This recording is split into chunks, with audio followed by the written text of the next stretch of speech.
160 000 lycéens viennent de faire leur rentrée des classes en région des Pays de la Loire. Ils sont donc 1250 de plus que l'année dernière et cette dynamique devrait se répéter au moins jusqu'en 2024 du fait de l'arrivée de populations jeunes sur le territoire. Ce qui fait que l'augmentation de la démographie et la capacité de nos vieux lycées est un sujet important et qui nous oblige à trouver l'équilibre entre la bonne réponse pour accueillir les nouveaux élèves et en même temps l'entretien et l'adaptation des vieux lycées. C'est aussi un principe d'égalité et d'équité sur notre territoire ligérien.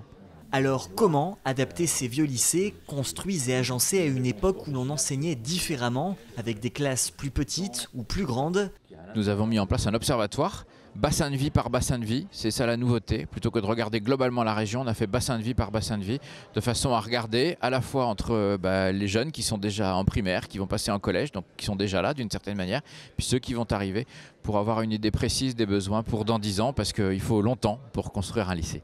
Antoine Chéreau cite pour exemple le lycée Jean Baudin au Pont-de-Cé, inauguré en 1994. Nous avions un lycée qui accueillait à sa conception moins de 600 élèves et aujourd'hui va pouvoir en accueillir 900 et qui a été totalement reconfiguré. Au début 2014, il s'est avéré indispensable de revoir l'ensemble de la disposition des locaux existants, des locaux périphériques, à savoir les locaux mis à disposition des élèves, les locaux administratifs, la salle des professeurs qui était devenue exiguë. C'est ainsi que 1180 m² de surface utile ont été réaménagés. À cela s'est ajoutée une extension de 1190 m², un réel soulagement, notamment pour la demi-pension. De 2011 à 2017, les travaux auront donc représenté un investissement de 683 000 €.